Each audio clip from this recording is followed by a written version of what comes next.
हम आप लोगों को पढ़ाएंगे संबंध एवं फलन क्लास 11 की मैथमेटिक्स। क्लास 11 की मैथमेटिक्स चैप्टर नंबर 2। संबंध एवं फलन। संबंध का मतलब होता है जैसे माता पिता का संबंध, भाई बहन का संबंध और गुरु शिष्य का संबंध। इसमें सबसे पहले एक हेडिंग है आपके जो आती है, ध्यान देना हमारी बात पर, समुच्चय का कार्तीय गुणन। समुच्चय का कार्तीय गुणन है क्या? समुच्चय का कार्तीय गुणन, समुच्चय का कार्तीय गुणन।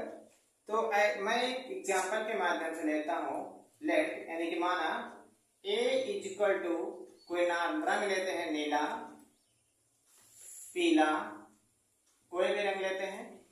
ये समुच्चय A हो गया। समुच्चय B equal to A B C। अगर इसका कार्तीय गुणन करेंगे तो A क्रॉस B करेंगे। क्या करेंगे? A क्रॉस B, यानी कि इसका A से, नीला का A से, नीला का B से और नीला का C से, यानी कि नीला A और नीला B और नीला C। ये आपका हुआ नीला A, Neela B, Neela C। Same उसी तरीके से आप करेंगे। पीला A, क्या लिखेंगे? पीला A, पीला B और पीला C। पीला C करेंगे। ये आपका हो गया। अगर इसका कार्तीय गुणन निकालेंगे, देखिए समुच्चय का कार्तीय गुणन, समुच्चय का कार्तीय गुणन। एक हमने समुच्चय लिया A इक्वल टू नीला एंड पीला, B इक्वल टू लिया A B C। इसका मतलब होता है कि जब इसका कार्तीय गुणन करेंगे A क्रॉस B करेंगे। क्या करेंगे? A क्रॉस B करेंगे। और इसके अकॉर्डिंग आप लिखेंगे A का, नीला का A से, नीला का B से, नीला का C से। फिर से आप देख लेंगे नीला का A से, नीला का B से, नीला का C से, फिर पीला का A से, पीला का B से और पीला का C से। ये आप करते रहेंगे। ये आपका कार्तीय गुणन हुआ। आप नोट कीजिए, आप नोट कीजिए।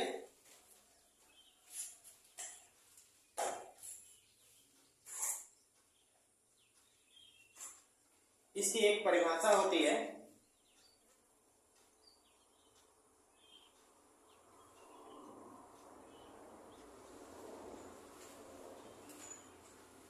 परिभाषा होती है, देखिए यहाँ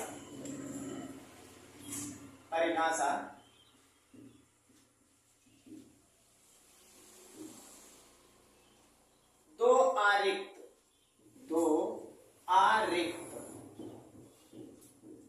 दो आरिक्त समुच्चय।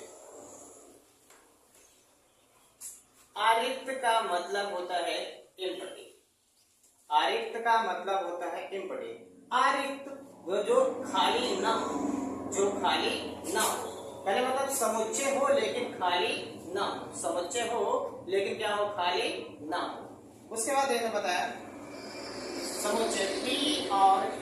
क्या लेंगे? P और Q लेंगे। क्या लेंगे? P और Q लेंगे। तब कार्तीय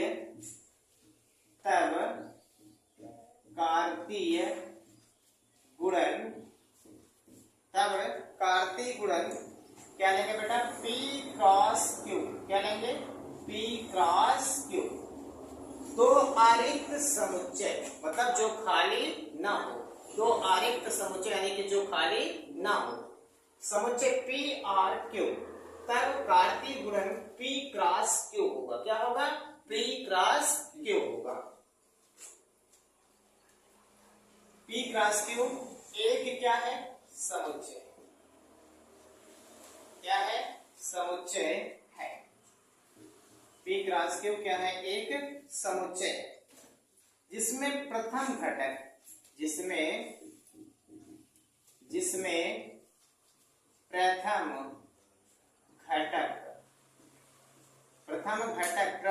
घटक क्या है? P तथा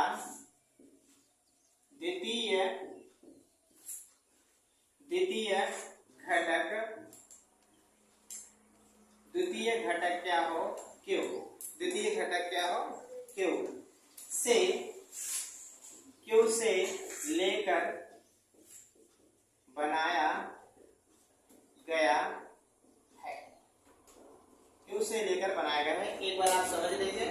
तो आरिक्त समुच्चय, आरिक्त का मतलब होता है जो खाली ना हो, जो खाली ना हो। पी और क्यू, तब कार्तीय गुणन, कार्तीय गुणन का मतलब पी क्रॉस क्यू एक समुच्चय है, एक समुच्चय है जिसमें प्रथम घटक पी और द्वितीय घटक क्यू से लेकर के बनाया गया है। आप इसका एस देखेंगे, एग्जाम्पल के माध्यम से देखेंगे। एस हम मान लेते हैं समुच्चय P इक्वल टू 1,2, समुच्चय Q इज इक्वल टू 3, 4, 5 हमने ये ले लिया। अब P क्रॉस Q करेंगे, क्या करेंगे? P क्रॉस Q, 1 का 3 से तो 1,3, 1 का 4 से 1,4, 1 का 5 से 1,5, फिर 2 का 3 से 2,3, फिर 2 का 4 से 2,4, फिर 2 का 5 से 2,5। ये आपका A क्रॉस B आया। ये आप लिख लीजिए और हम इसे इरेज कर सकते हैं। देखिए, अगर किसी को कोई डाउट होगा तो आप कमेंट कर सकते हैं। आगे हम इरेज करते हैं। नोट कर लिया? जी सर।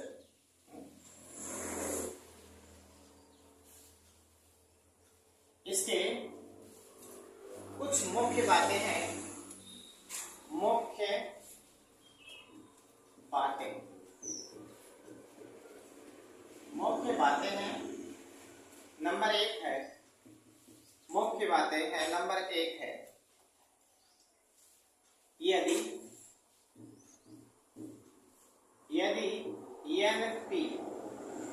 NP का मतलब होता है नंबर ऑफ P कोई समुच्चय है, उसकी क्या संख्या है। नंबर ऑफ P कोई समुच्चय है और उसकी क्या है संख्या है।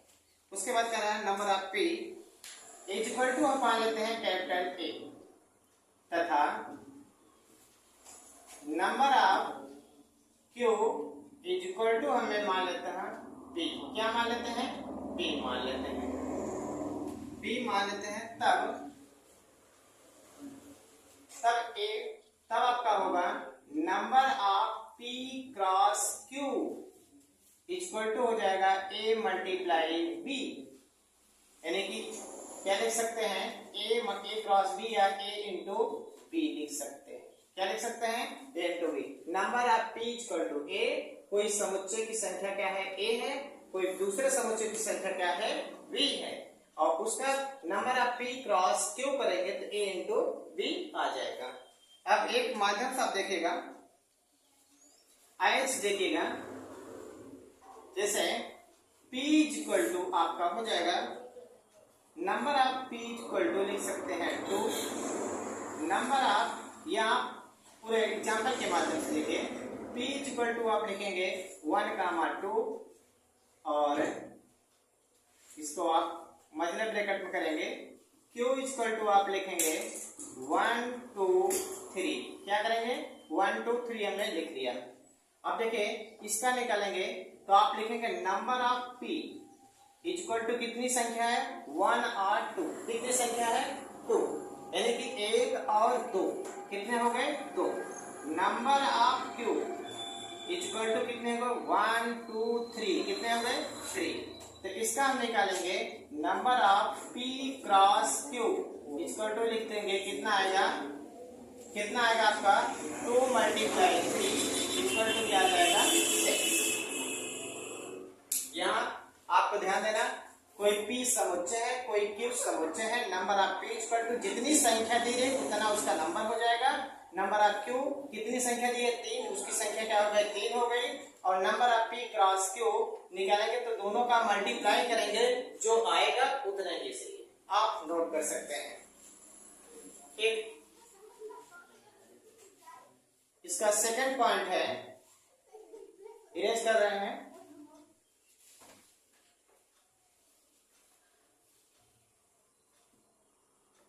इसका सेकंड पॉइंट है, सेकंड पॉइंट, यदि दो समुच्चय में, यदि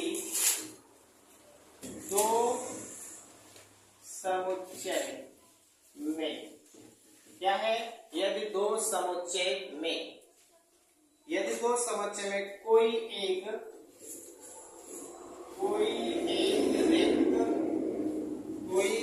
रिक्त है, तब कोई एक रिक्त है, तब उनका कार्तीय गुणन, तब उनका कार्तीय गुणन रिक्त होगा। क्या होगा? रिक्त होगा। फिर समझ लीजिए, यदि दो समुच्चय में, मतलब कोई भी हो ए और बी, यदि दो समुच्चय में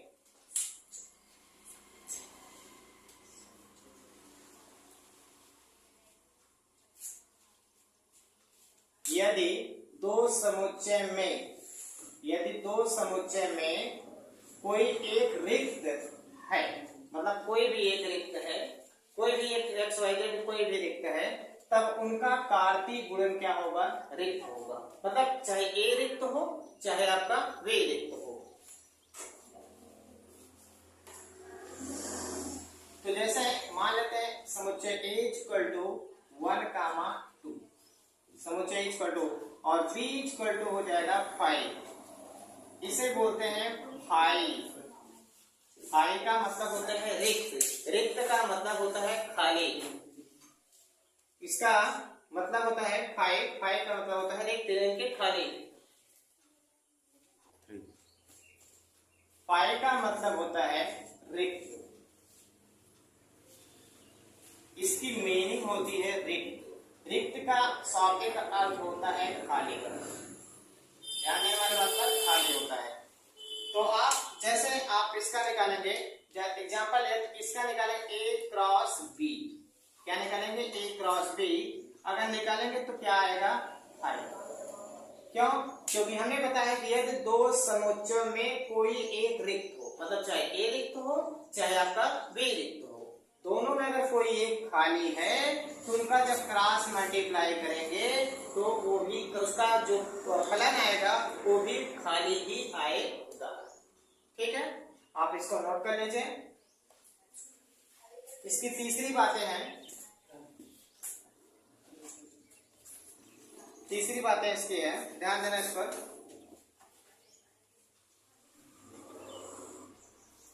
इरेज करते हैं।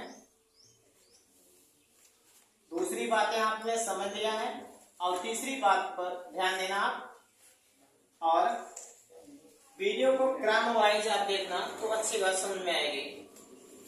ध्यान देना इस पर। तीसरी पॉइंट आपकी है, तीसरा पॉइंट, ध्यान देना इस पर। यदि दो समुच्चय, यदि दो समुच्चय क्या हो? दो समुच्चय में कोई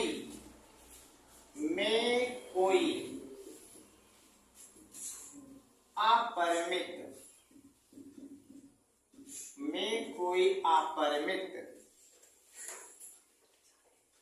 हो,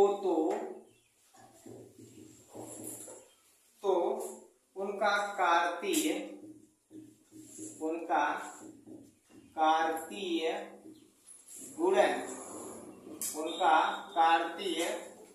गुणन भी अपरिमित होगा। क्या होगा? अपरिमित होगा। कहने का मतलब ध्यान दें हमारे बात पर, यदि दो समुच्चय में कोई अपरिमित का मतलब आप समझ लीजिए, अपरिमित का मतलब होता है इनफाइनाइट, अनंत, जिसका अंत ना हो, इसे बोलते हैं अपरिभाषित। क्या बोलते हैं? अपरिभाषित। इसे बोला जाता है अनंत। अपरिमित का मतलब होता है अनंत, यानी कि जिसे हम परिभाषित ना कर सकें, इनफाइनाइट, जिसे हम परिभाषित ना कर सकें। यदि दो समुच्चय में कोई अपरिमित है तो कोई एक समुच्चय लिखना चाहे आप, एक कोई अपरिमित है तो उनका कार्तीय गुणन भी क्या होगा? अपरिमित ही होगा। अब आपको ध्यान देना इस बात पर है, अपरिमित का मतलब होता है अनंत। जैसे आप लिखेंगे 1 2 3 डॉट डॉट डॉट, ये हो गया। कोई जिसका कभी अंत ना आए उसी को बोलते हैं अपरिमित। क्या बोलते हैं? अपरिमित।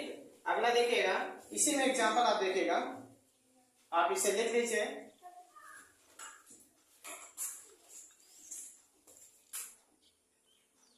स्टार्ट। यदि ये चौथा पॉइंट है, यदि A क्रॉस A, यदि A क्रॉस A है, इसका जो मान आएगा ABC आएगा। क्या आएगा? ABC आएगा। ये समुच्चय A क्रॉस समुच्चय A है। समुच्चय A क्रॉस समुच्चय है, तो मान लीजिए इसका कुछ और मान है, इसका कुछ और मान है। अभी आप इसे खाली रूल लिखिएगा, जब मैं एग्जांपल बताऊंगा तब आपके समझ में आएगा। अभी आप इसका रूल खाली लिख लीजिएगा, क्योंकि यह चीज जब आप एग्जांपल पढ़ेंगे तभी आपके समझ में आएगा। जब तक आप रूल नहीं जानेंगे तब तक आप नहीं कर सकते हैं। तो आप खाली आप नियम को नोट कीजिए, उसके बाद जब मैं सवाल बताऊंगा तब आपका क्लियर हो जाएगा। तो इसलिए क्या करता है? सबस्टेट होता है, ये सबस्टेट होता है ABC विलोम करेगा समुच्चय में। किसमें विलोम करेगा? समुच्चय में। किसमें विलोम करेगा? समुच्चय में। ये सिर्फ नियम है और ये मोस्ट इंपॉर्टेंट है, मोस्ट इंपॉर्टेंट है। इसे आप जानते रहिएगा। यह आपको तभी समझ में आएगा जब मैं आपको एक्सरसाइज कराऊंगा, तब आपको इसको समझा दिया। ठीक है ना? आगे देखिएगा, तब यहां लिखेंगे तब ABC क्रमिक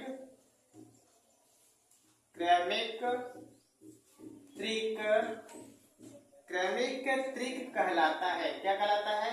त्रिक कहलाता है। क्रमिक त्रिक कहलाता है। जब आपको एग्जाम देना, यह नियम आप लिख लीजिएगा। इसके बाद आपका आता है एक नियम यह है, सबसे इंपॉर्टेंट है, जो कि 5 पर, सबसे इंपॉर्टेंट है 5। दो क्रमिक, क्या लिखेंगे आप? दो क्रमिक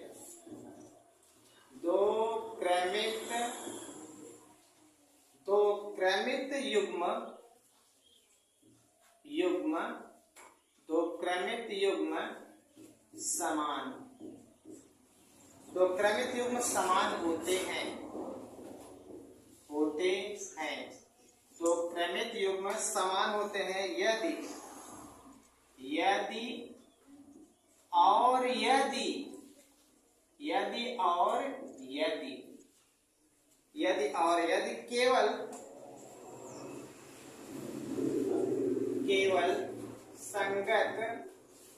केवल संगत प्रथम घटक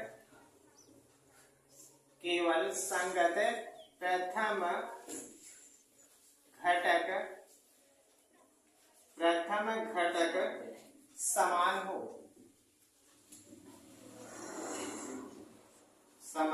हो और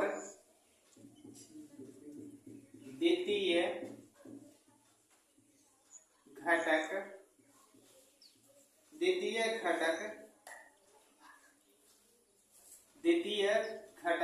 समान हो। कहने का मतलब ये है, देखिए, दो क्रमिक युग्म, कोई भी क्रमिक युग्म है, कोई भी क्रमिक युग्म हो, यदि केवल संगत प्रथम घटक समान हो और द्वितीय घटक भी समान हो। ऐसे एग्जांपल होगा A = 1, 2 और B = भी आप लिखेंगे 1, 2, यानी कि प्रथम और द्वितीय घटक क्या हो? समान हो। समुच्चय A भी उतने और समुच्चय B भी।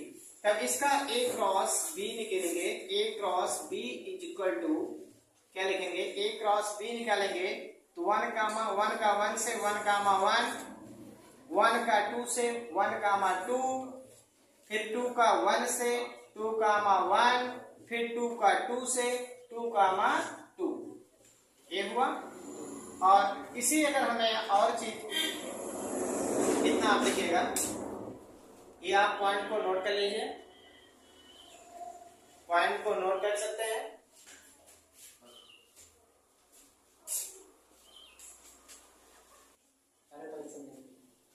देखिए, दो क्रमिक युग्म जो क्रम से आए, क्रमिक का मतलब क्रम से समान हो, यदि और यदि केवल संगत प्रथम घटक क्या हो, प्रथम घटक समान हो और द्वितीय घटक भी क्या समान हो। उदाहरण के माध्यम से आप देखिएगा, उदाहरण के माध्यम से आप देखिएगा, समुच्चय A इक्वल टू, इसे मझले ब्रैकेट में आप लिखेंगे, मझला कोष्टक में आप लिखेंगे 1 comma 2, B equal to 1 comma 2।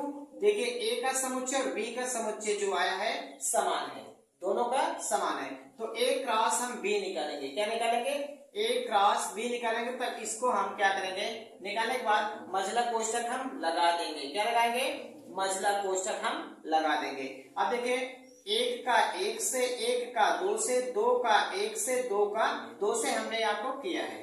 अब इसी में आप निकालेंगे B क्रॉस A, क्या निकालेंगे, B क्रॉस, मैं यहाँ नीचे इरेज कर दे रहा हूँ क्योंकि आप लोगों को दिखाई नहीं दे रहा होगा, ऊपर आपको दिखाता हूं।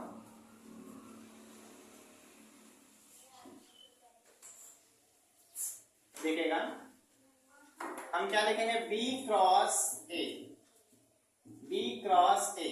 अब B का 1 में करेंगे तो क्या, आपको अगर नीचे नहीं दिखाई दे रहा तो मैं ऊपर लिख रहा हूं, A क्रॉस B, मैं आपको ऊपर लिख दे रहा हूं 1 कामा 1, 1 कामा 2 और 2 कामा 1, 2 कामा 2, ये आपका मझला ब्रैकेट होगा। अब अगला देखिएगा, अपना अगला ध्यान दीजिएगा, B क्रॉस A लिखेंगे तो B का 1 से, देन इसका इससे गुणा करेंगे, 1 का 1 से यानी कि 1 कामा 1, 1 का 2 से 1 कामा 2, 1 का और 2 का 1 से 2 कामा 1, फिर 2 का 2 से 2 कामा 2। इसको आपको इससे यह स्पष्ट होता है A क्रॉस B बराबर B क्रॉस A, ये तब समान होंगे, A क्रॉस B बराबर होगा B क्रॉस A जब इनके घटक क्या होंगे, समान होंगे। जब तक इनके घटक A और घटक B जब दोनों समान होंगे तब A cross B is equal to B cross A आएगा, तभी संभव है। जब तक घटक समान नहीं होंगे तब तक संभव नहीं है। तो आप इसे नोट कर लीजिए। अगर हम एक और चीज आप देख लीजिए थोड़ी सी, अगर घटक है, एक उदाहरण के लिए हम और लेते हैं, उदाहरण के लिए जैसे हम लेते हैं A is equal to 1 comma 2, A is equal to क्या लेते हैं 1 कामा 2 और B इज इक्वल टू लेते हैं 2 कामा 1। अगर इसका हम करेंगे, अगर इसका हम गुणा करेंगे, क्रॉस मल्टीप्लाई करेंगे, A क्रॉस B जो आएगा is not equal to B cross A आएगा। इससे स्पष्ट होता है जब घटक समान होगा तभी इनके मान समान आएंगे, जब घटक समान नहीं रहेगा इनके मान आपस में बराबर नहीं आएंगे। ठीक है, और आप वीडियो को लाइक करेंगे और सब्सक्राइब करेंगे।